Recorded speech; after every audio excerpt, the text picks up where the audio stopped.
paz, povo querido, tudo bem? Mais um CRI, por isso falei, né? Um pouco atrasado essa semana, eu não consegui soltar na sexta-feira, mas é uma palavra bem especial que o Pai me deu há algum tempo, na verdade, né? O Pai já vinha falando comigo em relação à confiança nas pessoas, né? Ele tem me trazido muitas pessoas machucadas, magoadas, feridas e sem vontade nenhuma de confiar e de acreditar em mais ninguém. Pessoas que conhecem a palavra do Senhor, que conhecem a graça do Senhor sobre a nossa vida, que conhecem a sua palavra, que ministram a sua palavra, mas líderes, né, pastores, membros, enfim, pessoas que eu conheço, né, que eu converso né, com as pessoas ao qual o Senhor tem me levado, os lugares ao qual o Senhor tem me levado, infelizmente muito machucadas, muito magoadas, assim, né, com as pessoas, com o comportamento das pessoas, com a fala excessiva das pessoas, né, e o Senhor tem me inquietado sobre essa questão, né, então eu sabia que chegaria um momento que Ele me daria uma palavra, né, uma base bíblica também, para falar sobre isso, né, por quê? Porque nós que conhecemos a palavra do Senhor, a nossa vida é pautada na Bíblia. E o CRI, por isso falei, ele já foi criado, já foi me confiado por isso, porque eu tenho um imenso temor de em todas as áreas, os aspectos, os assuntos, a qual eu abordo, ao qual eu falo, ao qual eu instruo, né, ao qual eu cumpro o meu ministério, o meu chamado, né, de exercer aquilo que o Senhor confiou a mim, que está sobre a minha vida, o qual eu não posso negligenciar, é todos com a base na palavra, né? Então, ele teria que me mostrar na palavra uma forma de falar sobre isso com as pessoas, né? Mas uma dica bem inicial, assim, ó, que o discernimento que o Senhor me deu, né, diante das pessoas que eu vi, assim, né, muito frustrada, muito indignadas com as outras pessoas, geralmente, eu sei por mim, tá? Eu vou falar da minha experiência própria, do meu testemunho, né? Eu sempre fui muito faladeira, eu sempre expus muito a minha vida sempre foi um livro aberto. Quer saber de mim? Não precisa perguntar para os outros, pergunta para mim. Pergunta para mim porque eu não tenho vergonha de falar, porque eu tenho noção de que onde abundou o pecado, superabundou a graça de Deus.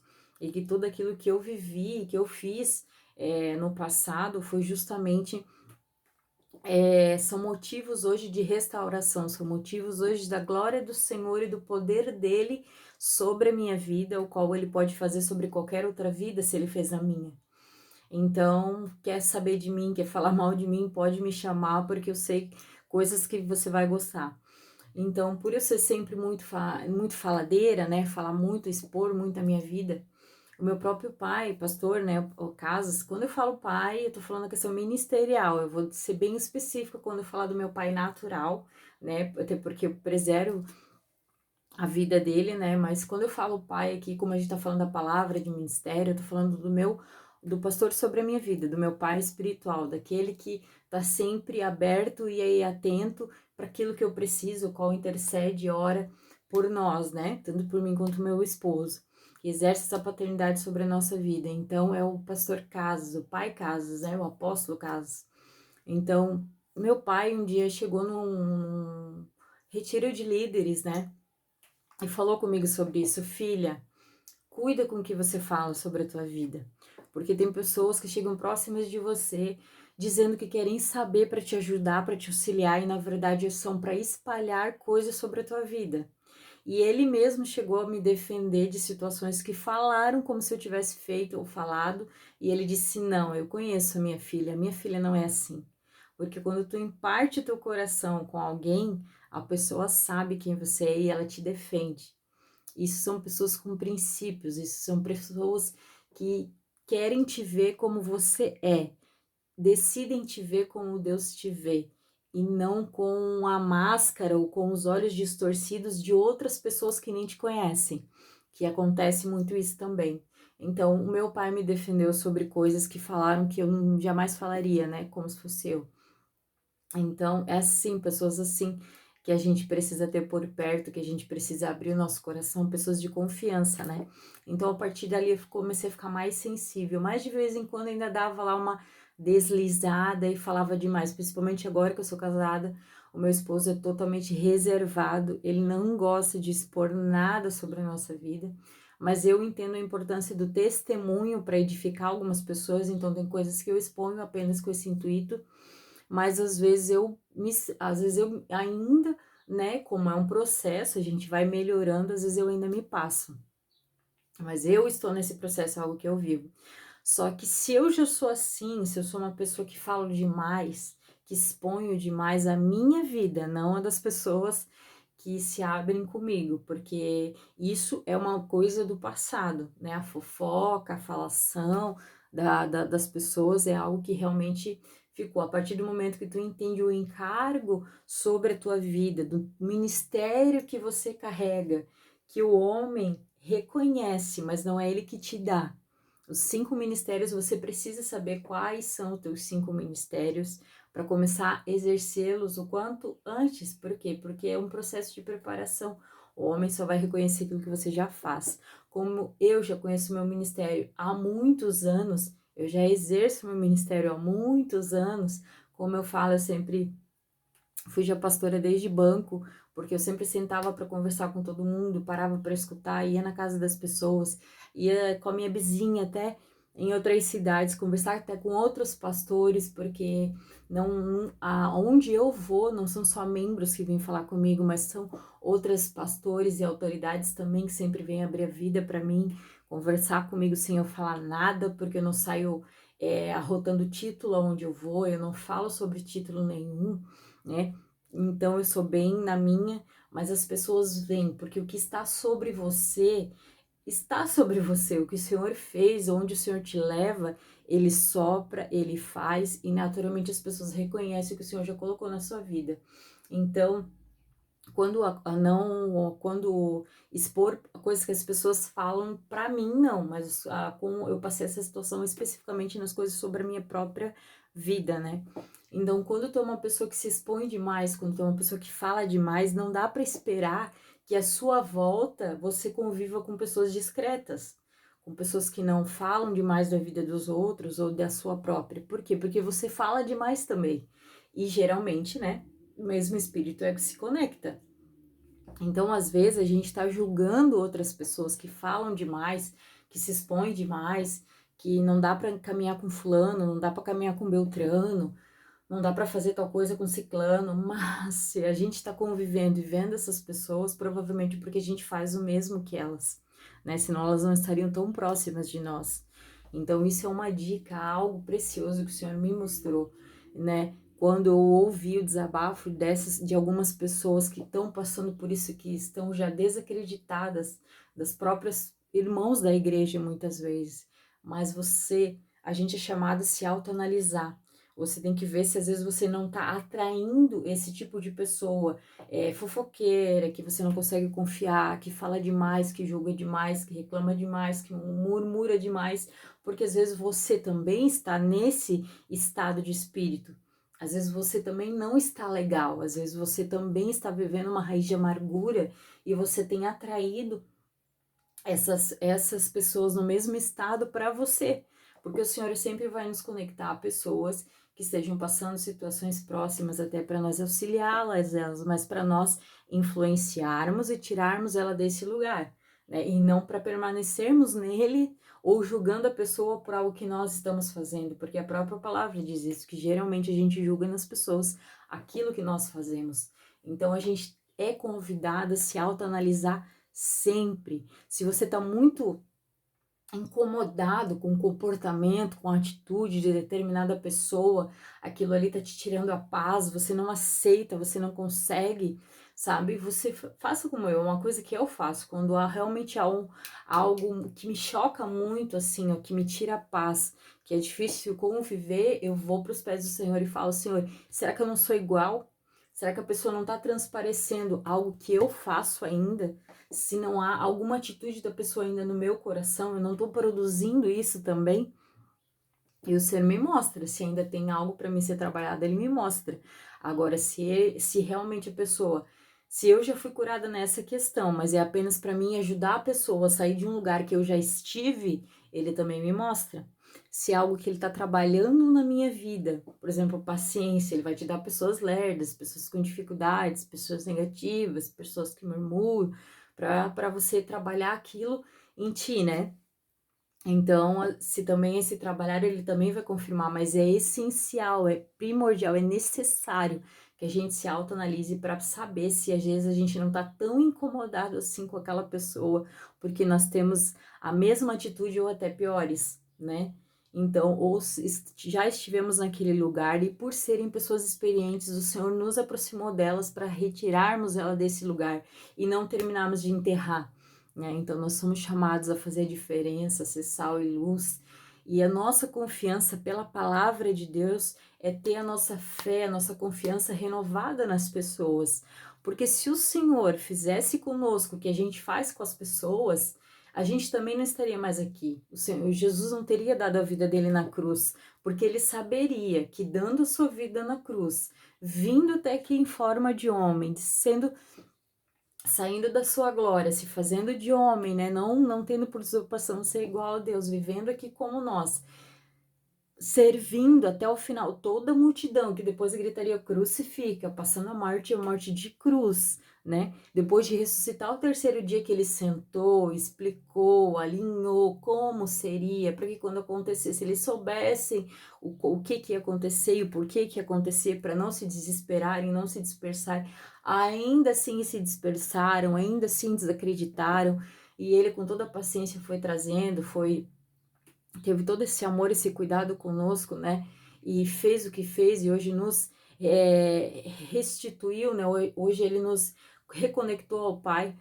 Então, se Jesus pensasse como nós, que qualquer coisinha já queremos desistir das pessoas à nossa volta, nós também não teríamos salvação, nós também não seríamos reconectados com o Pai. Então, cada vez que você tiver dificuldade em confiar nas pessoas, em acreditar nas pessoas, pense no que o Senhor faz por você todos os dias. Ele tem que renovar a misericórdia dele todos os dias por nós, porque nem os 70 vezes 7 é suficiente muitas vezes.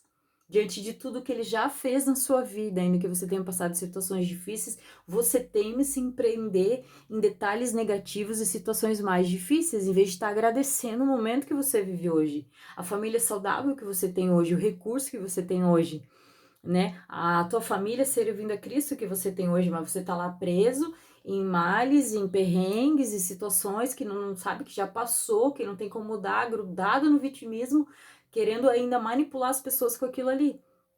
Então, se não fosse a misericórdia do Senhor sobre a nossa vida, nós também não teríamos esperança e nem jeito. Então, o Senhor nos chama sempre por quê? Porque se você diz que ama o Senhor, mas odeia o seu irmão, você não ama o Senhor, isso é bíblico. Você prova o seu amor e a sua confiança no Senhor fazendo isso a pessoas.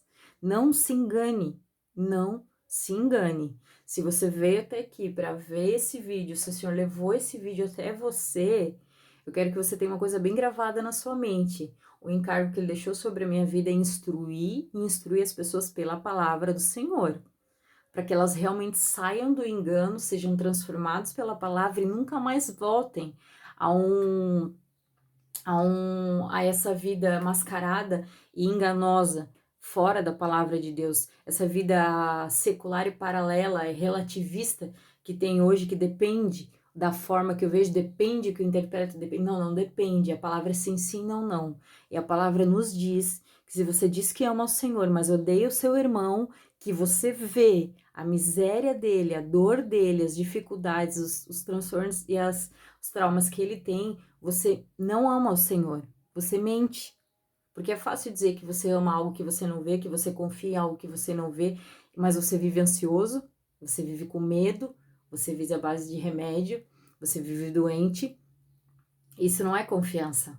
Você vive avarento, você não consegue colocar em prática as ordenanças e o princípio dos dízimos e ofertas, ordenanças para sua vida financeira fluir, porque muitos casamentos se perderam por causa da questão financeira, da pessoa não saber administrar e não colocar na mão de quem sabe administrar do casal, porque às vezes o homem quer essa segurança só para si, achando que não pode deixar isso na mão da mulher, baita ignorância. Então, às vezes, isso tudo é falta de confiança, Porque quando você confia, você é obediente em amor, você descansa, você realmente consegue ser leve, você consegue fazer tudo aquilo que o Senhor nos pede para fazer com entendimento e com alegria. Então, se você quer, fala até hoje, você gostaria, você tem essa convicção, não, eu amo o Senhor, não, eu confio no Senhor, então se autoexamine. Se você tem amado e se você tem confiado, primeiro nos da sua casa, depois do seu ministério, do seu trabalho, seus familiares, todas as pessoas que o Senhor tem colocado na sua volta, se você tem conseguido amá-las e confiar nelas, porque mas se eu confiar eu vou sofrer. Eu já fui muito machucada, já me traíram, relacionamento, a gente se machuca mesmo.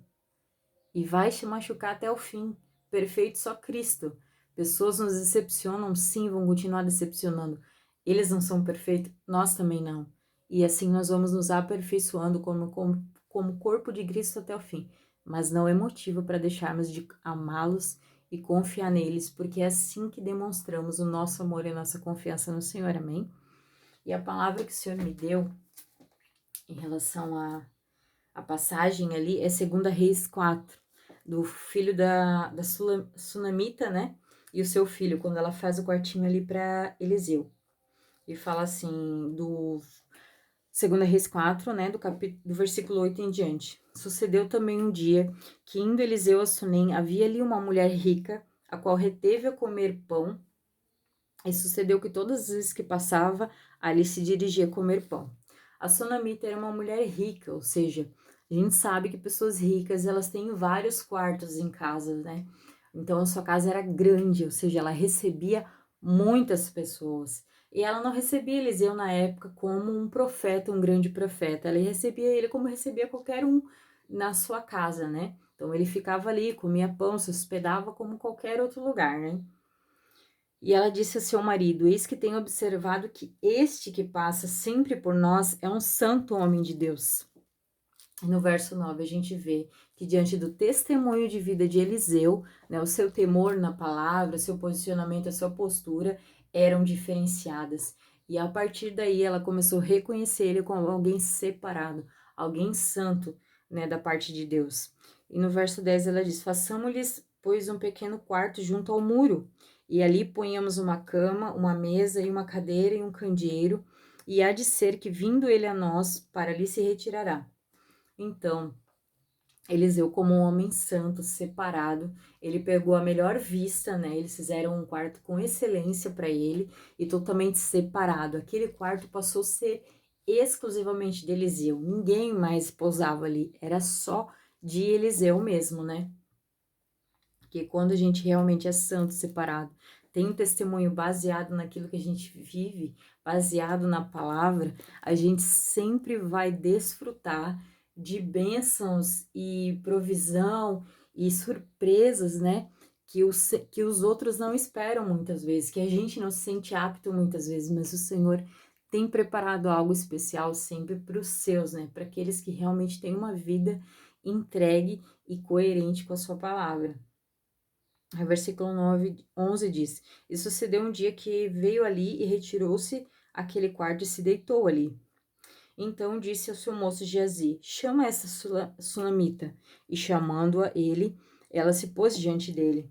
Porque ele lhe dissera: Dize-lhe: Eis que tu nos tens tratado com todo desvelo. Que se há de fazer por ti? Haverá alguma coisa que se fale por ti ao rei ou ao chefe do exército? E dissera ela: Eu habito no meio do meu povo. Aqui é a primeira situação, né? Eliseu, por ser um profeta, o maior profeta daquela época, né? Ele estava acostumado que as pessoas faziam coisas para ele com uma segunda intenção, sempre querendo algo, né? Como muitos de nós, às vezes, nós temos a mentalidade e a ideia, com o passar do tempo e as inúmeras decepções que nós enfrentamos, que as pessoas se aproximam de nós porque querem algo, não porque somos, não pelo algo que o Senhor pode ter nos conectado, né? Alguma amizade que o Senhor possa ter feito no nosso meio, não. Elas querem algo. Alguma coisa tem, tá bom demais pra ser verdade. A pessoa não ia vir aí servindo desse jeito, me dando tanta coisa, dando essa atenção toda pra mim. Alguma coisa a pessoa quer. Quem nunca, né? Então, ou seja, essas decepções, né, que a gente vem levando ao longo da vida, faz nós termos esse olhar de que as pessoas são interesseiras, que as pessoas não podem ser simplesmente boas e receptivas, né, e honrosas com a gente pelo que a gente é. Primeiro, para o nosso senso, a nossa raiz de rejeição, né? Que para quem não tem isso tratado ainda na sua vida, você realmente nunca se sente apto a nada, você nunca acha que merece nada, você sempre vai achar que as pessoas, que você vai ter que fazer algo para merecer aquilo ali. Se a pessoa não te pediu antes de te dar aquilo, ela vai te pedir depois, mas alguma coisa vem. Isso é um sinal de uma raiz de rejeição, infelizmente. Mas saiba que em Cristo, no Senhor, a nossa confiança nas pessoas tem que ser renovada. As pessoas podem pura e simplesmente fazer algo para nós, muitas vezes até por uma orientação do Senhor, por algo da parte do Senhor. Eu já ouvi inúmeros testemunhos de pessoas que falaram: olha, o Senhor me mandou aqui para te entregar isso. Eu tava. O Luciano Subirá sempre conta, né?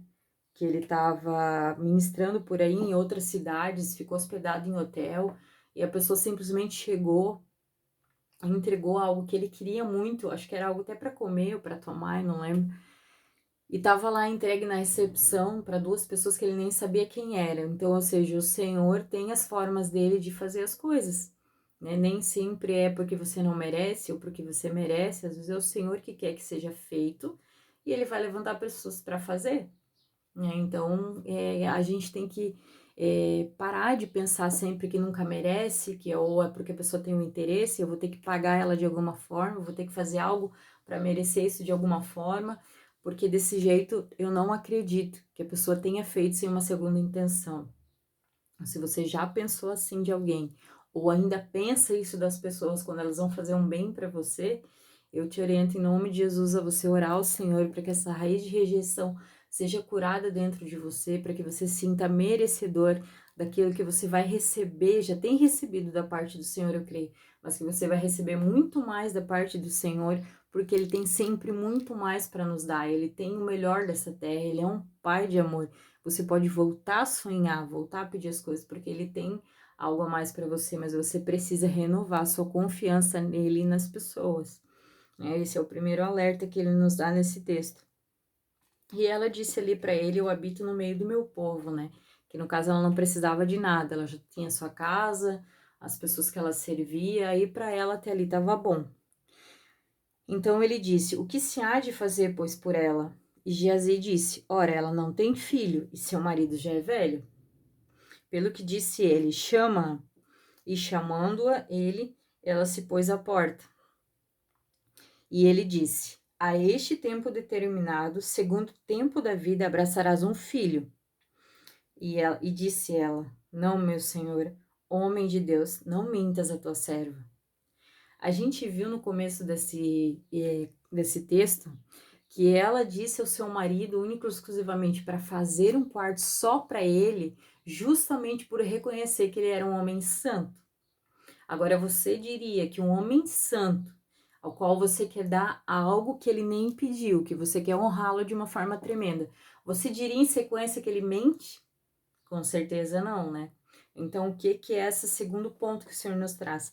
A Sunamita mostra para nós que como ela era uma pessoa que recebia muitas pessoas na casa dela, com certeza ela recebia muitos profetas, porque naquele tempo em Israel haviam muitos profetas, né? O em destaque ali era Eliseu, que estava com a porção dobrada até do profeta Elias, mas tinha escola de profetas, assim, enfim, haviam muitos profetas, e quantos profetas na sua emoção querendo agradar e impressionar a sunamita que tinha condição financeira, quem sabe até para conseguir um quartinho reservado como Eliseu conseguiu sem pedir nada, apenas sendo um homem santo, um homem que vivia a palavra do Senhor.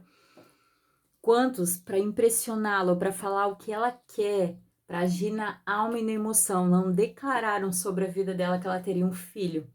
Porque nós sabemos que sim, naquela época, uma mulher que não tinha filhos era totalmente rejeitada da sociedade, porque o seu esposo não tinha como perpetuar a sua geração. Então era de extremo, era o pouco valor que a mulher tinha naquela época era em dar filhos para o seu esposo.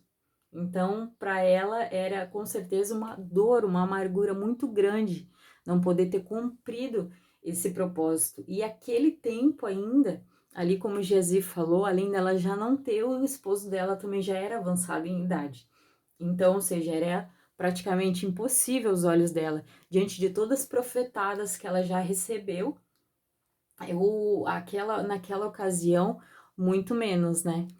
Então, aqui o Senhor nos chama atenção para dois pontos que eu acho muito importante. Você que tem o dom, que gostaria de fluir no dom profético, porque existe o dom da profecia, que está lá como os dons do Espírito, dom de fé, dom de cura, dom de profetizar, dom de interpretar, dom de falar em línguas, e existe o encargo profético que está nos 5 ministérios. Então, para você que quer fluir no dom profético, ou já reconheceu e sabe que há um encargo profético sobre a sua vida, porque geralmente o Senhor já lhe mostra algo lá na frente daquilo que vai acontecer, mas sabe que ele mostra para você orar e não para você falar para as pessoas, porque as pessoas não vão entender. Se você tem esse encargo profético, as pessoas não vão ter a mesma visão que você. É justamente para você orar.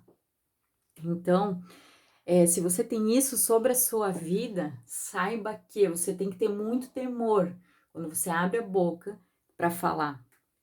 Porque se você tem esse encargo, você tem uma luta tremenda com a sua língua, como eu, né? A gente tem a tendência de ser muito faladeira, de falar demais, só que a gente tem que aprender, orar, clamar, moer a nossa alma, nosso corpo, para parar, para começar a gerar esse temor no nosso coração, para só abrir a boca de forma assertiva.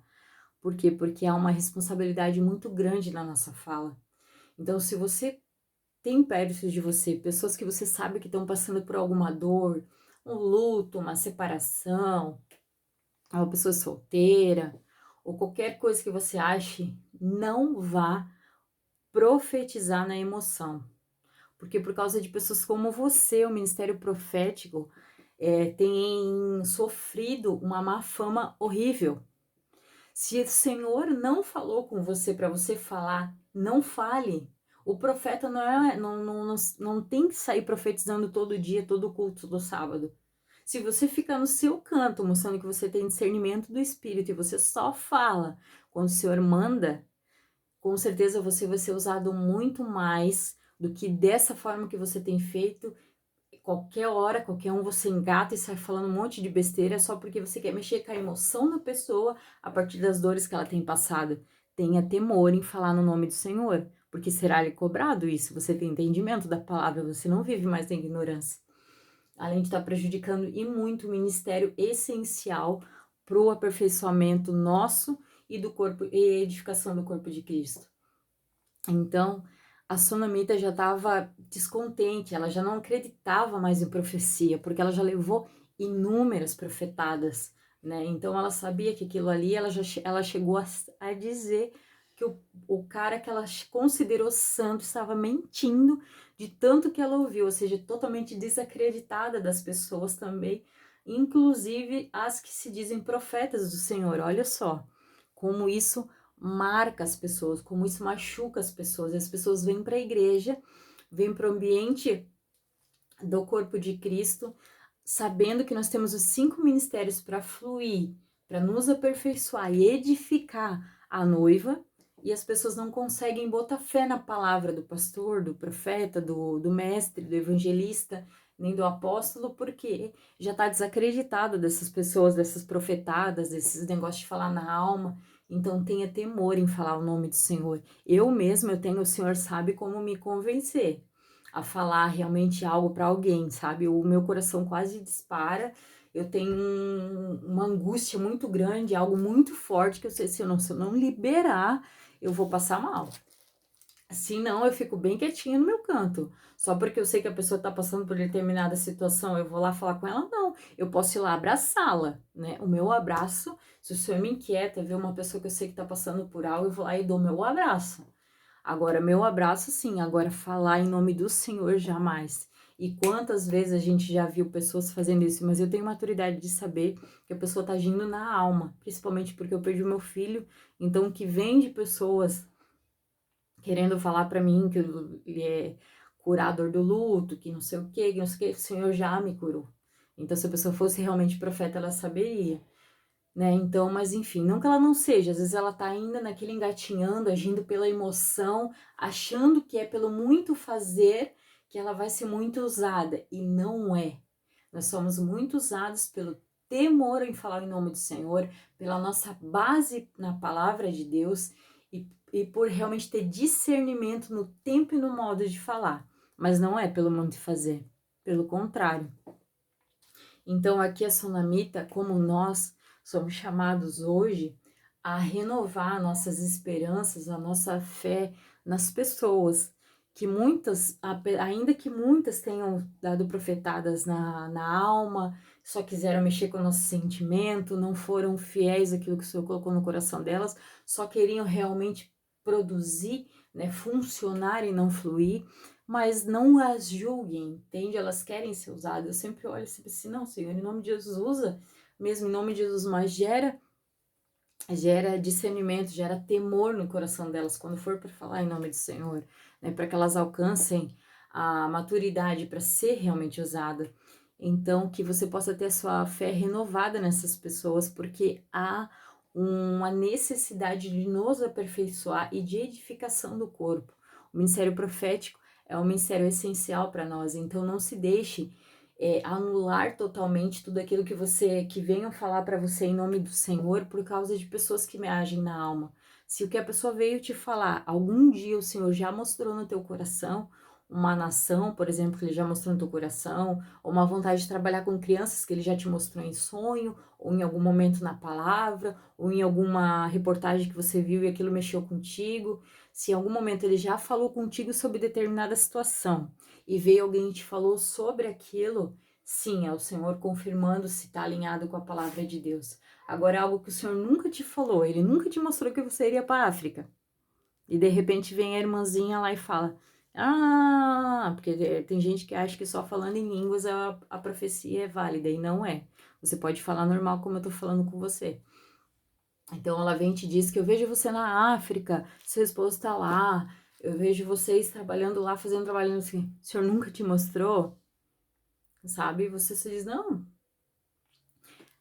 para mim o senhor nunca falou, então eu vou orar ao Senhor para ver se o senhor fala comigo, né? E fica por ali. Por quê? Porque o Senhor fala ao nosso coração primeiro.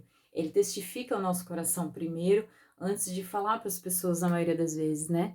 Então, tendo esses dois filtros, que tem que ser algo que o Senhor geralmente já falou no seu coração, ele já plantou uma sementinha, você vai lembrar na hora que você ouvir do profeta, e também está alinhado com a palavra de Deus. Por exemplo, pessoas que profetizam um jugo desigual, como eu já vi muito, né? Vejo tu com fulano. Meu, tu vai voltar com o teu ex porque fulano é de Deus para ti, Deus vai fazer, Deus já vai restaurar, eu creio, não sei o quê. Tá fora da palavra, querida, eu já jogo um balde de água fria na hora, como eu já fiz. Não, me desculpa, mas isso aí vocês estão falando na alma. Não fala isso pra menina não, porque isso aí não tá contra a palavra. A palavra de Deus diz, não se coloqueis em jogo desigual, acabou por aí. Entende? Então, se você tem esses dois filtros, da experiência, de algo que Deus te tocou no teu coração, e se foi algo que Deus nunca falou, ore para ver se ele vai falar também, porque ele não vai te dar algo que vai te deixar preocupada, ele vai te deixar algo para te confirmar, para te deixar em paz. E se tá alinhado com a palavra, são os dois filtros que você tem que ter. De resto, você ignora, porque com certeza a pessoa falou na alma, ela queria mexer com o seu emocional, acontece, nós somos falhos, entende? Mas não dá para nós perdermos a fé nas pessoas e nos 5 ministérios dentro da igreja por causa de pessoas que agem na emoção, que agem na alma. Nós somos falhos, nós vamos falhar, mas a gente tem que ter em mente algo que me ajuda sempre, é a história de José. Olha tudo que José passou. dentro de casa, com a sua família, e depois no ministério, que a gente pode chamar de trabalho ou ministério, porque todos os lugares que ele foi e serviu super bem, no caso um trabalho ou um ministério, ele foi, ele teve consequências ruins, ele se esforçou, ele se doou, ele ajudou, e ele foi perseguido, foi condenado, foi rejeitado, foi julgado, foi condenado, foi mal interpretado, enfim, passou várias coisas ruins por tudo de bom que ele sempre deu, porque cada um dá o que tem. Então, mas ainda assim, com todas essas coisas ruins que ele passou, o que era para acontecer, o que aconteceu para ele, o que vai acontecer com você se você parar para entender de uma vez por todas, em nome de Jesus, que ele abra os seus olhos espirituais e naturais agora. Tudo isso que te aconteceu até aqui é para você sentar e continuar murmurando? É para você sentar e continuar se lamentando? Ou é para você levantar a poeira, agradecer ao Senhor, levantar suas mãos para os céus, agradecer que você tem a palavra e o Senhor sobre a tua vida e serviu para te trazer até aqui? Homens e mulheres firmados na palavra de Deus, que podem estar fluindo no ministério. Tenho certeza que o departamento da sua igreja precisa de você, que há lugares lá que você pode auxiliar, que você pode ajudar. O corpo de Cristo precisa de obreiros, é muito grande essa área e poucos os trabalhadores. Pare de ficar apenas como um domingueiro, absorvendo, absorvendo, absorvendo, sem nada doar. Faça parte do reino, seja um filho maduro, tanto que você honra os teus pais, honra a tua esposa, honra o teu trabalho, faz o melhor para todo mundo, e por que não para o Senhor que lhe deu tudo, né? Então que a gente possa usar essa palavra que o Senhor nos deu, tão simples, né? Mas tão pontual, tão necessária para esses dias, no qual a gente está perdendo a confiança em tudo, né? Na ação, no governo, no controle do Senhor sobre as coisas, para aqueles mais extremistas, né, desanimadores e pessimistas, mas o Senhor está no controle de todas as coisas, e Ele nos chama hoje para renovar as nossas forças nele e nas pessoas, porque não temos como demonstrar que amamos Ele, confiamos nele, se não fazemos isso às pessoas, amém? Nós nos tornamos hipócritas da nossa fala, então nós precisamos demonstrar no nosso dia a dia aquilo que a gente fala para Ele, entende? E a gente demonstra a Ele através do irmão que está do nosso lado, através da sua congregação, do seu ministério, da sua família. O seu trabalho não é tudo, as pessoas da sua casa que precisam de você, da sua atenção.